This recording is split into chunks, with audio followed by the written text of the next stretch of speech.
नमस्कार दोस्तों, स्वागत है आपका इस YouTube चैनल श्रवण जीएस क्लासेस में। कैसे हैं आप लोग? उम्मीद है कि आप लोग अच्छे होंगे, स्वस्थ होंगे और अपने अपने जीवन में मस्त होंगे। आप लोग हेडलाइनिंग से समझ ही गए होंगे कि आज हम लोग किस समस्या और समाधान की चर्चा करेंगे, किसके बारे में चर्चा करेंगे। आखिर आज हम लोग जानते हैं कि आज पूरी दुनिया महामारी, युद्ध, बेरोजगारी, तनाव आदि कई समस्याओं से घिरे हुए हैं। ग्लोबल वार्मिंग सबसे बड़ी समस्या उभर कर आ रही है। इन सभी समस्याओं को लेकर के आखिर गांधी जी कौन सा सिद्धांत दिए थे जो गांधी जी वर्तमान युग के लिए प्रासंगिक है, इन सभी के बारे में हम लोग चर्चा करेंगे। आखिर गांधी जी आज से लगभग 7-8 दशक पहले वर्तमान की समस्याओं का आकलन वो कैसे कर लिए थे।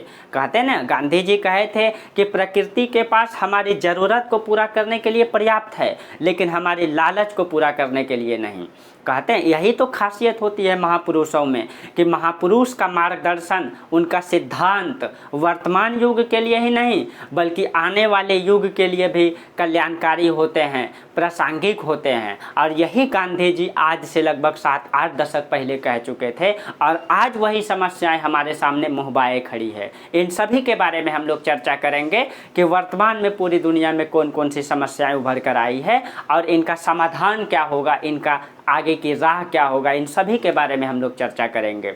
ठीक है, देखिए सबसे पहले हम लोग एक नज़र डालें पूरी दुनिया में, यानी पूरी दुनिया में आज कौन कौन सी समस्याएं हैं। सबसे बड़ी समस्या आप लोग जान रहे हैं कि पिछले 2.5 वर्ष से लगभग 2.5 वर्ष लगभग हो गया है, 2 वर्ष चौथा महीना ये चल रहा है और यूक्रेन और रूस का युद्ध अभी तक नहीं टला है। आपको पता है कि ये यूक्रेन है और ये रूस है, यहाँ पे अभी भी युद्ध चल रहा है। सबसे बड़ी समस्या है और यहाँ पे लगभग हम 3-4 दिन पहले का रिपोर्ट बता रहे हैं 37,000 कुछ लोगों की मृत्यु हो चुकी है। देखिए दोस्तों, ये सुनना बहुत आसान है 37,000 लोग, लेकिन आप लोग एक बार इमेजिन कीजिए, आपके सामने एक लाश अगर पड़ जाता है तो आपका मन कैसा मतलब अंदर से टूट जाता है। लेकिन वहाँ 35-37 हज़ार लोगों की बात कर रहे हैं। सोचिए कि जिनकी जान गई होगी उनका फैमिली कैसे जी रहा होगा। एक एक परिवार का सारे सदस्य जो है कि बम बारूद से उड़ा दिए गए। क्यों? सिर्फ मनुष्य अपनी महत्वाकांक्षाओं को पूरा करने के लिए। एक तो यहाँ है कि यहाँ पे युद्ध चल रहा है, दूसरा आपको पता है कि इजराइल और गाजा यानी हमास के बीच यहाँ पे एक युद्ध चल रहा है। ठीक है, यहाँ पे लगभग बहुत सारे लोग मारे गए हैं। पिछले डाटा में 3500 या कुछ ऐसे हम देखे थे, एक बार आप लोग गूगल सर्च करके देखिएगा। यानी कि बहुत सा तादाद में लोगों की मृत्यु हो रही है। क्यों? एक इंसान दूसरे इंसान को मार रहा है। कैसा युग आ गया है ये, बम बारूद से उड़ा दिया जा रहा है। कई सारे फैमिली मतलब आप लोग समझ ही रहे हैं, कहने की तो ज़रूरत ही नहीं है। एक लाश आपके सामने पड़ जाता है और एक से दूसरा अगर ऐसी लाश आ जाए जिनके शरीर में मांस नहीं हो, मांस बिखरा पड़ा हो, तो आपका मन अंदर से टूट जाएगा।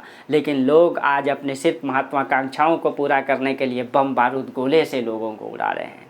और यही समस्याएं, कई सारी समस्याएं खड़ा है अपने वर्तमान पृथ्वी पर। ठीक है, एक यहाँ, दूसरा हम लोग ये देखते हैं कि ये युद्ध चल रही है और भारत पाकिस्तान के बीच तनाव, प्लस में चाइना की जो महत्वाकांक्षा नीति है वो हम लोग जानते हैं कि दक्षिण पूर्वी एशिया देशों को जो है कि अपने लालच में वहाँ निवेश कर रहे हैं और उनको अपने कब्जे में ले रहे हैं। और कई सारी समस्याएँ हैं। हम यहाँ पर देखेंगे कि ये जो मध्य पूर्व का इलाका है, यहाँ शरणार्थियों की बड़ी समस्या, प्लस में पूरी दुनिया में बेरोजगारी, गरीबी, महामारी, तनाव, संकट और इतनी सारी समस्याएं भरे पड़े हुए हैं। अगर पूरी पृथ्वी को हम लोग एक बार टटोलेंगे तो लगभग वर्तमान के पूरी पृथ्वी के सभी देशों पर लगभग कई सारी समस्याएं हैं जो वर्तमान में खड़े हैं। ठीक है, चलिए एक बार हम लोग नज़र डालते हैं इन समस्याओं पर और इनका समाधान का भी हम लोग चर्चा करेंगे। देखिए, अगर हम पूरी समस्याओं की चर्चा करेंगे कि इस समय पूरी दुनिया में युद्ध और महामारी सबसे बड़ी समस्या है। आपको पता है कि अभी हम लोग चर्चा किए कि इजराइल और गाजा यानी कि हमास के बीच युद्ध चल रहा है और इनका भी युद्ध लगभग 7-8 महीने हो चुका है। ठीक है, और महामारी आप लोग समझ ही रहे हैं कि कोरोना जैसे महामारी से इनका डाटा भी ठीक से नहीं आ पाया कि कितने लोगों की मृत्यु हुई। ठीक है, हालांकि सरकारी डाटा कुछ और कहती है। ठीक है, तनाव, आज पूरी दुनिया कहते हैं ना कि ये संसार भीड़ तो लगा हुआ है लेकिन इस भीड़ में इंसान अकेले है, तनाव से ग्रस्त है। पैसा तो लोगों ने बहुत कमा लिया लेकिन अंदर से एक तनाव भी ऊपर से लाया है, तो तनाव से ग्रस्त है। ठीक है, ये रिसर्च है। बेरोजगारी तो आप कह ही नहीं सकते हैं कि दुनिया में कितनी बेरोजगारी है। बेरोजगारी का तो हम बात ही नहीं कर सकते हैं। अभी हम भारत के बारे में बात करेंगे कि भारत में लगभग 80% युवा बेरोजगार है। और ये पूरी दुनिया का हम बात नहीं कर रहे हैं, पूरी दुनिया में कई सारा देश ऐसा है जहाँ लोगों को ठीक 2 वक्त का भोजन भी नहीं मिल पा रहा है। और अमीर लोगों की ये मतलब बात है कि वो अपनी महत्वाकांक्षाओं को पूरा करने के लिए जितना गरीबों को भोजन नहीं मिलता है उतना कुत्ता पालने में बर्बाद कर देता है। ठीक है, हम बात करेंगे अभी उन सब के बारे में। एक तो सामाजिक विच्छिन्नता, दूसरा पलायन। ठीक है, यानी कि एक देश से दूसरे देश छोड़ के, एक स्थान से दूसरे स्थान छोड़ के लोग जा रहे हैं। क्यों? अपने भूख को मिटाने के लिए। आप सोचिए एक बार कि आपको अगर अपना घर छोड़ना पड़े तो कैसा महसूस होगा। ये है पूरी दुनिया की बड़ी बड़ी समस्याएं हैं। ये छोटी समस्या नहीं है, बहुत बड़ी समस्या है। हिंसा, टकराव एक दूसरे देशों के बीच, विज्ञान का दुरुपयोग, इसका ये सबसे बड़ी समस्या है। विज्ञान का वर्तमान में दुरुपयोग, आपको पता है कि चैट जीटीपी, एआई जिसको कृत्रिम बुद्धिमत्ता कहते हैं, डीप फेक, ऐसे कई सारे मतलब विज्ञान के क्षेत्र में समस्याएं उभर रहे हैं, साइबर क्राइम क्षेत्र से। ठीक है, जिसका दुरुपयोग हो रहा है। ठीक है, ग्लोबल वार्मिंग सबसे बड़ी समस्या। आपको पता है कि इस बार टेम्परेचर दिल्ली का 50 डिग्री से प्लस दिखाया गया। आप सोचिए आने वाला समय में अगर टेम्परेचर 60 डिग्री हो जाए तो इंसान कैसे रहेगा पृथ्वी पर। बड़ी बड़ी समस्याएं उभर के आ रही है और कई सारे गंभीर समस्याएं हैं। ये समस्याएं छोटी मोटी नहीं है। आप एक बार आकलन कीजिए, आप सोचिए एक बार इसमें, इसकी डाटा को देखिए। आगे हम बात करेंगे इसके डाटा के बारे में, हर चीज़ों के बारे में, लेकिन आप एक बार इसमें ज़रूर सोचिएगा, गहन अध्ययन कीजिएगा। आपको महसूस होगा कि पूरी दुनिया में कितनी सारी समस्याएं उभर के आ रही है और इंसान इस पृथ्वी को कैसे बचा पाएगा।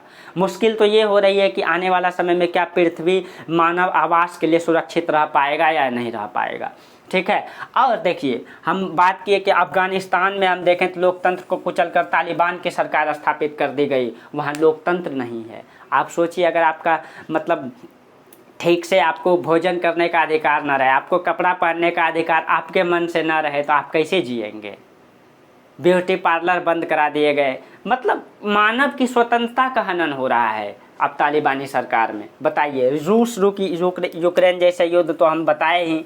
ठीक है, इजराइल हमास के बीच में, ईरान के बीच में भी युद्ध की, और ये भी संभावना है कि ईरान और इजराइल के बीच में युद्ध ना हो जाए। और इस बीच में अगर परमाणु बम का अगर किसी तरह उपयोग हो गया तो स्वाभाविक है कि पृथ्वी भी नष्ट हो जाएगी, पृथ्वी को बचाना मुश्किल हो जाएगा।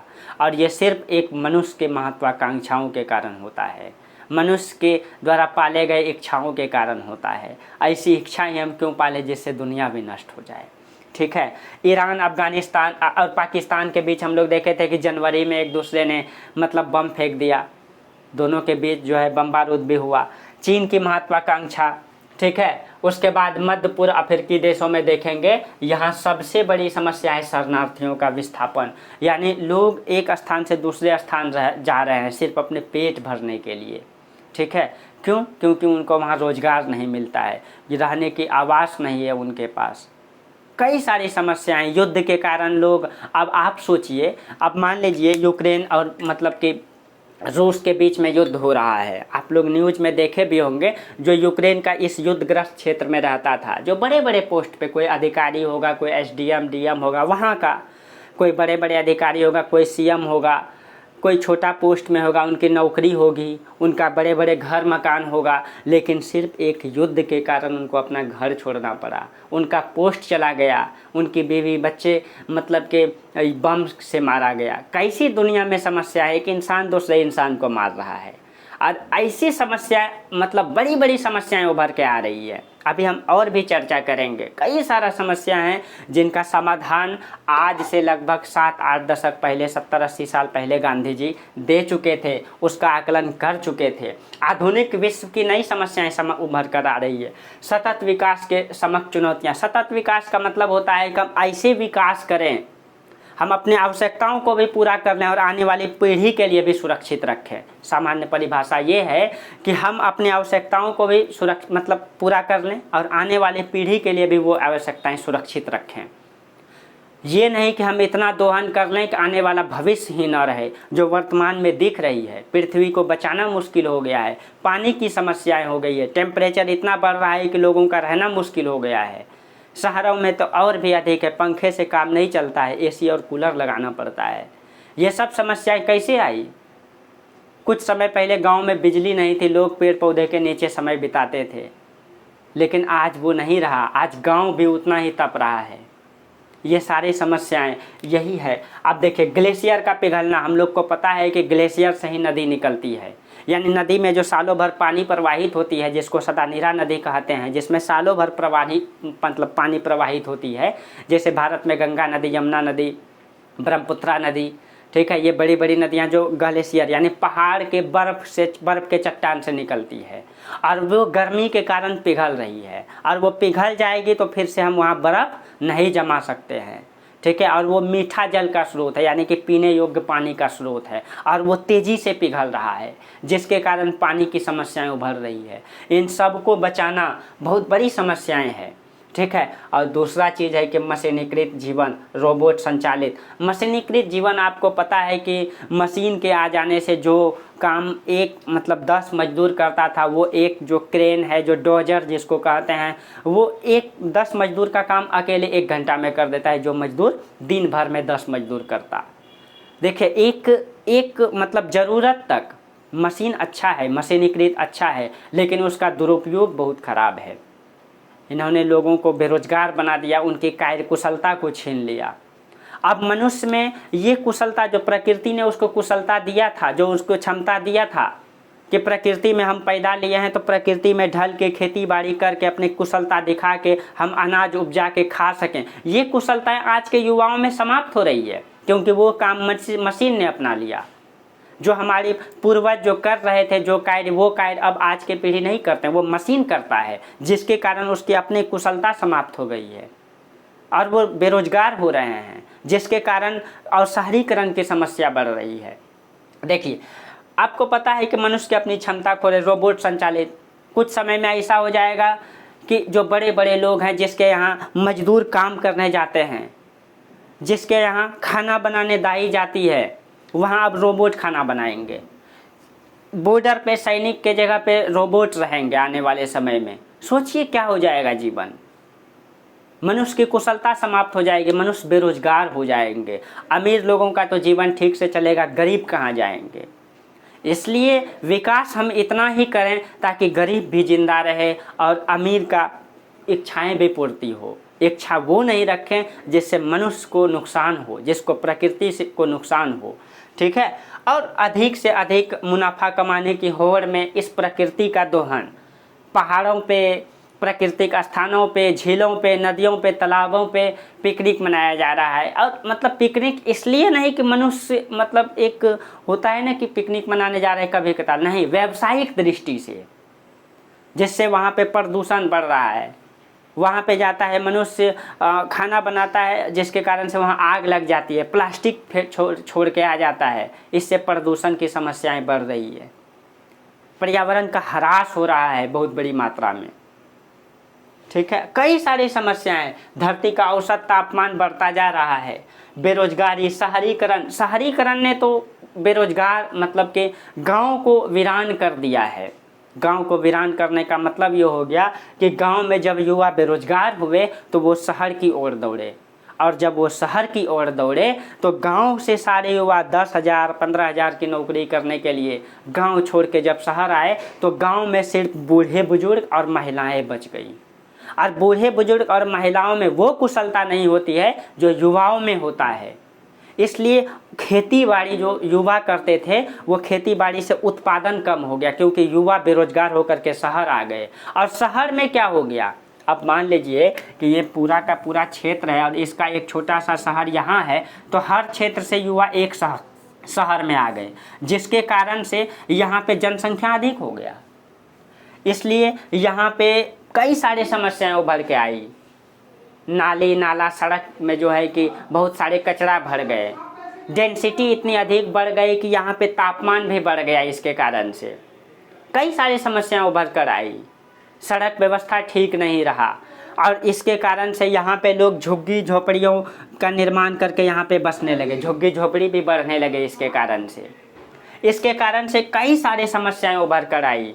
यहाँ पे जो रूम रेंट है खास करके वो बढ़ गया, और गांव में जो युवा गांव छोड़ के आए, गांव में खेती बाड़ी कुशलता से करने वाले लोग नहीं बचे, महिलाएं और बुजुर्ग बचे हैं। इन सभी समस्याओं का समाधान का भी हम चर्चा करेंगे।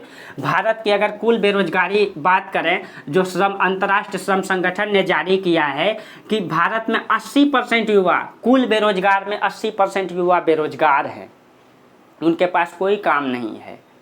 और कुछ लोग, और लगभग ये भी माना जाता है कि लगभग 50% लोग ऐसे क्षेत्र में काम करते हैं जो असुरक्षित हैं, कोई सुरक्षा नहीं है उनके पास। कभी कहीं काम कर ले रहे हैं, कभी रिक्शा खींच ले रहे हैं, कभी दिहाड़ी पे मजदूर कर लेते हैं, कभी 200 रुपया में नाला साफ कर लेते हैं, जिससे उनका काम नहीं चल पाता है। और कई सारी समस्याएं हैं। द इंडिया एम्प्लॉयमेंट रिपोर्ट कहता है कि 2024 में रिपोर्ट आया है, पिछले 2024 में ये रिपोर्ट आया, किसने जारी किया? द इंडिया एम्प्लॉयमेंट ने, कि पिछले 20 वर्षों में भारतीय युवाओं में बेरोजगारी लगभग 30% बढ़ी है। 30% युवाओं में बेरोजगारी बढ़ी है। और कई सारी समस्याएं हैं पूरी दुनिया में, ठीक है, और इनका समाधान भी है, तो हम इनका समाधान को भी चर्चा करेंगे। इन सभी के बारे में एक एक करके हम चर्चा करेंगे, ठीक है। और जो लगभग बेरोजगारी की जो समस्याएं हैं, जिसके कारण से शहरीकरण हुआ और शहर में लोग आकर बसे, शहर में जनसंख्या का दबाव ज़्यादा पड़ गया, जिससे शहर में प्रदूषण की समस्याएं उभरी, सफाई व्यवस्था की समस्याएं उभरी, पानी की समस्याएं उभरी, शहर में झुग्गी झोपड़ी ज़्यादा बसने लगे, ठीक है। मुंबई, दिल्ली, कोलकाता जैसे शहर की यही हालत है, ठीक है। यहाँ पे प्रदूषण का मतलब स्तर बहुत ज़्यादा हो चुका है, पानी की समस्याएं आ रही है, झुग्गी झोपड़ियों में पानी नहीं पहुँच पा रहा है ठीक से, बिजली की कटौती भी होती है कई स्थान पे, ठीक है। और टेम्परेचर इतनी हाई है कि लोग बिना एसी पंखा के नहीं रह पाते हैं। पंखा तो दूर, एसी और कूलर के, पंखा में तो रह ही नहीं पाते हैं शहर में, क्योंकि गर्मी इतनी ज़्यादा है। आप सोचिए 50 डिग्री टेम्परेचर में कैसे रहेगा लोग, ठीक है। इनका समाधान भी हम चर्चा करेंगे। इसका समाधान और कई सारी चर्चाएं और कई सारी समस्याएं हम अगले वीडियो में चर्चा करेंगे। इसको हम यहीं तक छोड़ते हैं, फिर अगले वीडियो में हम बात करेंगे इससे आगे, ठीक है। आप लोगों को वीडियो अगर अच्छा लगे तो आप लोग अधिक से अधिक लोगों तक पहुंचाइए, शेयर कीजिए, लाइक कीजिए, सब्सक्राइब कीजिए, ठीक है, ताकि हम आप लोगों के लिए और बेहतर से बेहतर वीडियो बना सकें। Thank you.